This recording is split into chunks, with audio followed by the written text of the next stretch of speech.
L'idée du livre est venue d'une rencontre presque fortuite entre nous, les différents membres de l'équipe qui avons mené cette recherche, au sein de l'Institut Convergence Migration. Et l'impulsion nous a été donnée très fortement par un de nous, qui s'appelle Christophe Adam, qui est donc co-auteur dans le livre et médecin, qui nous disait les migrants font évoluer les pratiques, font réfléchir les soignants et les soignantes, suscitent des innovations, des adaptations qui vont vers une réhumanisation justement du soin, de la prise en soin. Et ça vaudrait vraiment la peine de valoriser ces expériences pour qu'elles puissent se transmettre dans la formation des soignants et des soignantes, mais également se transmettre à l'ensemble du système de santé comme des pratiques vertueuses et de réhumanisation. Donc nous avons commencé par un premier chapitre qui était dirigé par Simeng Wang sur les médecines alternatives, les médecines complémentaires, notamment les médecines chinoises, ayurvédiques. Ensuite, nous avons un chapitre qui était dirigé par Blandine Destremaux et Delphine Leroy, qui ont fait une enquête auprès de médecins pour essayer de voir comment est-ce qu'on arrivait à prendre en charge les migrants. Ensuite, nous avons un chapitre qui était dirigé par Agnès Lenné et moi-même, où l'on a travaillé sur une maladie chronique. Nous, on a travaillé sur la drépanocytose, qui est une maladie génétique. Après, nous avons un chapitre qui traite de la médecine transculturelle qui a été dirigé par Doris Bonnet et Daniel Delanoë.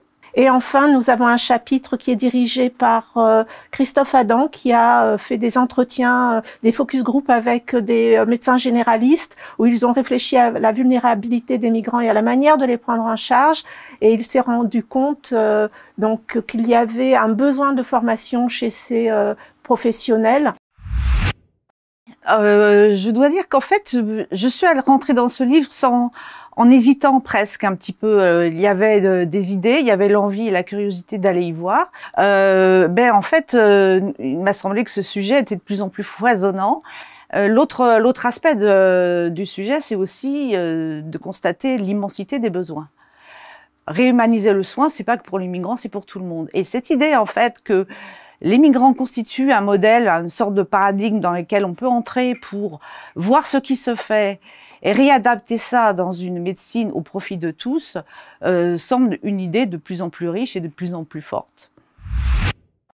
Quand on parle des migrants et des migrantes, souvent c'est une catégorie qui est chargée de stigmates, et je pense qu'il est important de sortir ces personnes issues de l'immigration des stéréotypes qui les enferment dans cette catégorie de migrants, alors que dans notre ouvrage, on a bien montré dans quelle mesure les migrants et les migrantes peuvent également être des soignants, soignantes qui sont porteurs et porteuses de savoir, des connaissances médicales et paramédicales qui circulent dans la sphère transnationale, qui apportent quelque chose au système de soins. Finalement, au terme de la lecture, ce qui sort aussi de l'ouvrage, c'est un regard renouvelé que on pourrait s'accorder au système de soins français à partir du cas singulier de prise en charge des migrants ou bien des soins offerts par les personnes migrantes. Et de ce point de vue-là, il nous semble que c'est important